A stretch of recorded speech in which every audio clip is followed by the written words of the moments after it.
Bismillahirrahmanirrahim. Assalamualaikum warahmatullahi wabarakatuh.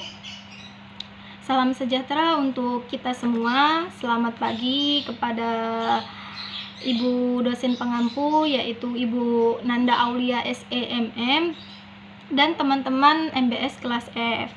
Puji syukur kita haturkan kepada Allah Subhanahu wa Ta'ala, dan tak lupa salawat serta salam selalu tercurahkan kepada Nabi Muhammad SAW. Di sini kami dari kelompok 2 akan mempresentasikan hasil makalah kami. Di sini saya sebagai moderator dari kelompok 2 yaitu Yuli Asmawati, dan ada juga rekan kelompok saya yaitu Sinta Rahayu, Siti Afifah, dan Winda Arianti. Di sini kami akan membahas materi yaitu mengidentifikasi resiko.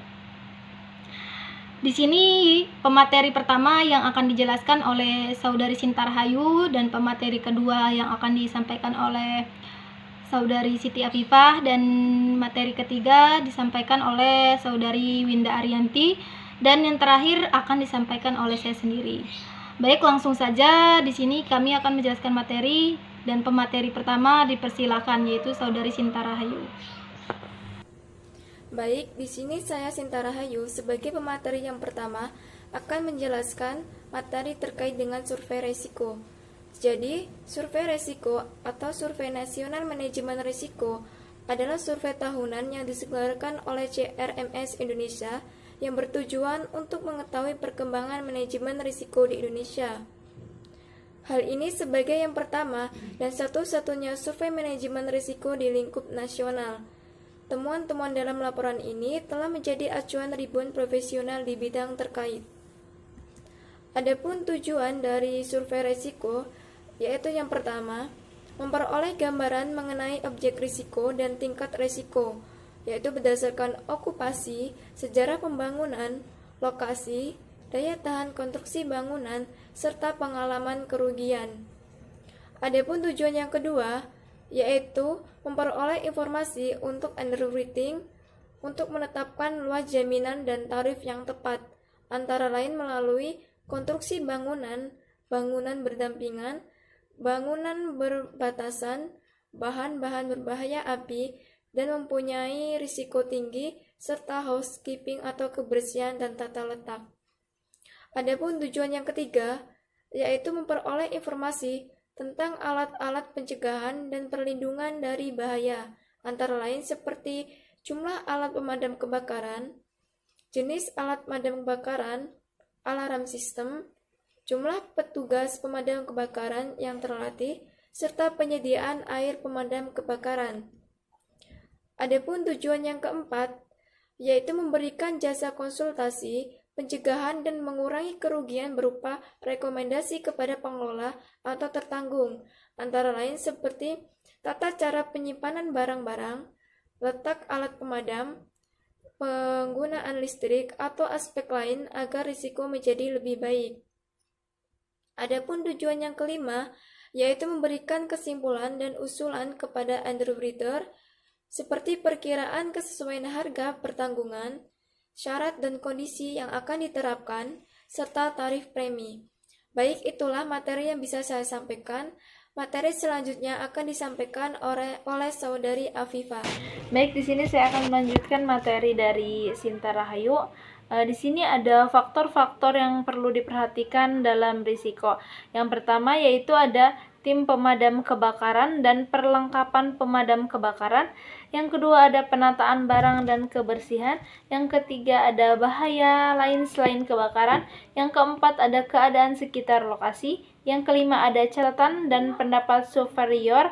Yang keenam ada rekomendasi perbaikan risiko. Nah, selanjutnya di sini ada metode identifikasi risiko. Metode identifikasi risiko dilakukan dengan metode tertentu agar dapat dipastikan bahwa seluruh kegiatan penting perusahaan yang diidentifikasi, di mana tidak ada input dan perhatian seluruh risiko berasal dari kegiatan yang diidentifikasikan secara jelas.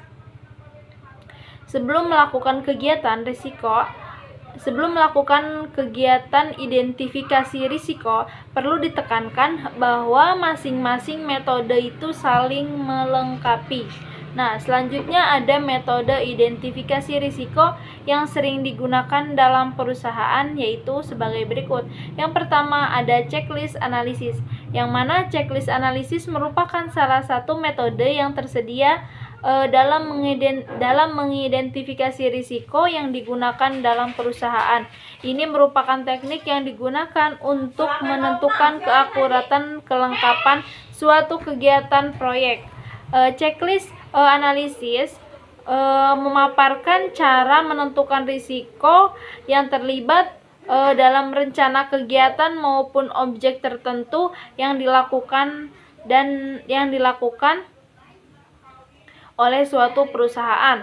Yang kedua, yaitu ada kuesioner analisis resiko, di mana analisis ini dirancang untuk membantu manajer menilai risiko dari kerusakan, kehilangan, dan cedera gedung mereka. Hal ini dimaksudkan untuk menyoroti area mana saja yang membutuhkan tindakan atau nasihat. Hal ini tidak dimaksud sebagai pengganti evaluasi atau sarana risiko ahli yang diperoleh dari spesialis dalam layanan kebakaran, industri keamanan, kelompok manajemen risiko polisi, dan industri asuransi. Baik, Assalamualaikum warahmatullahi wabarakatuh. Saya Winda Arianti. Di sini saya akan melanjutkan materi yang ketiga. Yang ketiga yaitu metode laporan keuangan, di mana metode ini digunakan dilakukan dengan menganalisis laporan laba rugi, neraca, dan catatan lain yang mendukung. Manajer resiko dapat melakukan identifikasi yang berkenaan dengan harta, hutang, dan sumber daya manusia di perusahaan. Penggabungan laporan keuangan dengan ramalan keuangan dan anggaran akan didapat resiko yang dihadapi, karena setiap transaksi bisnis akhirnya akan menyangkut uang maupun kepemilikan. Yang keempat yaitu metode pita aliran. Metode ini menggambarkan semua operasional perusahaan yang dimulai dari perolehan bahan baku dan input lain yang berasal dari pemasok hingga akhirnya produk jadi sampai ke tangan konsumen. Diperlukan checklist dalam metode ini yang bisa digunakan mengetahui kerugian potensial yang dipakai pada masing-masing tempat dan kebijakan yang terlihat dalam peta aliran tersebut dalam menentukan kerugian mana yang akan dihadapi oleh perusahaan. Selanjutnya, inspeksi langsung pada objek. Pengamatan langsung atas jalannya operasi yang meliputi mesin yang bekerja, lingkungan kerja, peralatan, kebiasaan kerja, pegawai, dan lainnya dapat menjadi pelajaran yang berguna dan meyakinkan mengenai hazard yang bisa saja tidak disadari oleh karyawan ataupun dalam laporan. Maka dari itu, inspeksi langsung pada wajib dilakukan. Yang keenam yaitu interaksi yang terancam dengan bagian lain dalam perusahaan. Kerjasama yang baik dalam bagian-bagian lain dalam perusahaan menjadi faktor keberhasilan manajer resiko yang mengidentifikasikan risiko. Secara konstan, tiap-tiap manajer menjadi berhati-hati terhadap risiko yang dihadapinya. Selanjutnya, yang ketujuh, catatan statistik, di mana metode ini digunakan dalam memberi informasi sebagai petunjuk mengenai kerugian di masa lalu, kerugian mana yang sering terjadi. Jadi, jika pada suatu kejadian muncul kerugian, maka manajer resiko bisa memeriksa penyebab lebih lanjut penyebabnya. Analisis terhadap penyimpanan bisa membantu mengidentifikasi sumber-sumber resiko. Dan yang terakhir yaitu analisis lingkungan.